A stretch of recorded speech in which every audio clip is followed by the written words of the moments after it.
तो यानी कि लोकसभा चुनाव का जो रण है वो अब दिन ब दिन दिलचस्प होता जा रहा है। तारीखों का ऐलान देखिए पहले ही हो चुका है और अब राजनीतिक पार्टियां जोर शोर से तैयारियों में जुटी भी हुई हैं।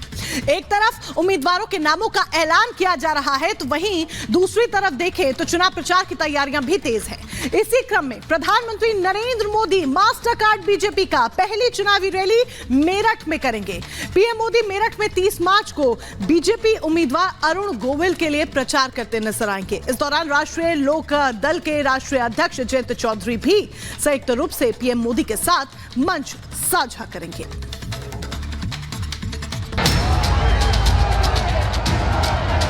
पूरब से पश्चिम तक, उत्तर से दक्षिण तक चुनावी बिसात बिछ चुकी है। हर सीट पर जातीय सामाजिक समीकरण सेट हो चुका है और उस अभियान को भी आगे बढ़ाया जा रहा है जिससे लाभार्थी वर्ग को साधा जा सके, गरीब, किसान, नौजवान को जोड़ा जा सके। अब इन सब के बीच देश के यशस्वी प्रधानमंत्री नरेंद्र मोदी चुनावी मैदान में उतरने वाले हैं। लोकसभा चुनावों की तारीखों के ऐलान के बाद अब राजनीतिक पार्टियां जोर शोर से तैयारियों में जुटी हैं। एक तरफ उम्मीदवारों के नामों का ऐलान किया जा रहा है तो वहीं दूसरी ओर चुनाव प्रचार की तैयारियां तेज है और इसकी शुरुआत होगी 30 मार्च को, जब प्रधानमंत्री नरेंद्र मोदी मेरठ में एक बड़ी रैली करेंगे। इस दौरान जयंत चौधरी भी उनके साथ मौजूद होंगे। बीजेपी ने मेरठ लोकसभा सीट से अरुण गोविल को अपना उम्मीदवार बनाया है। लोकसभा चुनाव को लेकर बीजेपी कोई कोर कसर नहीं छोड़ना चाहती है। पीएम मोदी पश्चिमी यूपी के क्रांति धरा से चुनाव अभियान का शंखनाद करेंगे।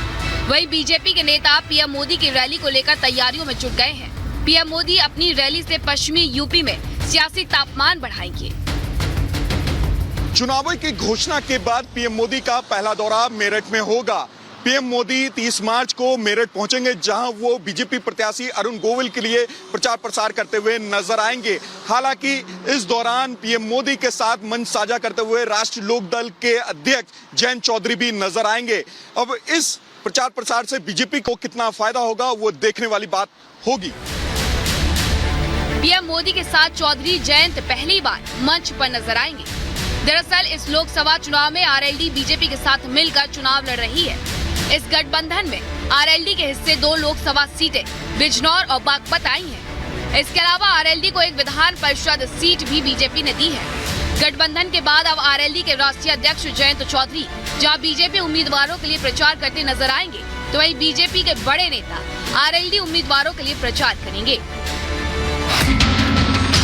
बता दें कि देश में 7 चरणों में लोकसभा चुनाव होंगे और 4 जून को नतीजे आएंगे। मेरठ में दूसरे चरण में 26 अप्रैल को मतदान होगा।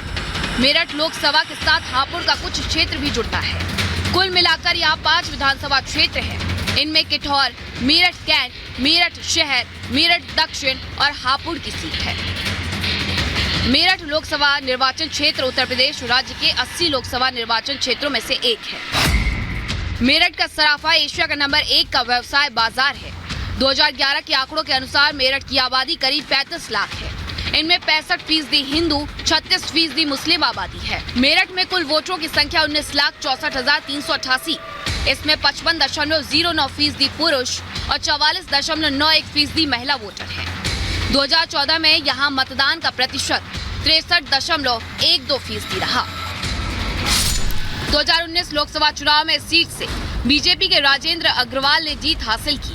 उन्हें 5,86,184 वोट मिले थे, जबकि बसपा के हाजी याकूब कुरैशी 5,81,455 वोटों के साथ दूसरे स्थान पर रहे थे। वहीं 2014 के लोकसभा चुनाव में उत्तर प्रदेश में भारतीय जनता पार्टी की आंधी चली थी। इसकी शुरुआत मेरठ से ही हुई थी। मेरठ में भारतीय जनता पार्टी को करीब 48% वोट मिले थे। मेरठ में राजेंद्र अग्रवाल ने स्थानीय नेता मोहम्मद शाहिद अखलाक को 2 लाख से अधिक वोटों से मात दी थी। अब देखने वाली बात ये होगी कि 2 बार के सांसद राजेंद्र अग्रवाल को हटाकर अरुण गोविल पर भरोसा जताना बीजेपी को कितना फायदा पहुंचा सकता है। Bureau report, Republic Bharat.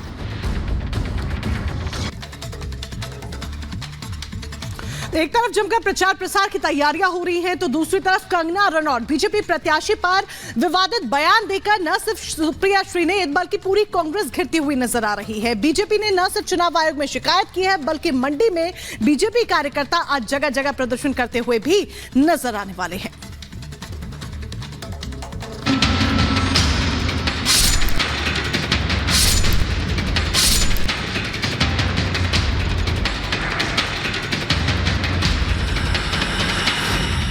Congress का कंगना पर वार, मंडी पर सियासत आर पार। बीजेपी का बवाल, मानसिकता पर सवाल। जैसे जैसे लोकसभा चुनाव नजदीक आ रहे हैं, वैसे वैसे सियासी बयानबाजी भी तेज होती जा रही है। लेकिन कांग्रेस नेता बारी बारी अपने ही ओर से दिए गए बयानों में फंस रहे हैं। ऐसे में अब कांग्रेस के लिए उनकी एक गलती अब भारी पड़ गई है। कांग्रेस नेता सुप्रिया श्रीनेत के विवादित बयान ने अब एक नई सियासत छेड़ दी है। कंगना पर आपत्तिजनक टिप्पणी के बाद अब बीजेपी लगातार कांग्रेस पर हमलावर है। बीजेपी को मानो बैठे बिठाए एक मौका सा मिल गया हो।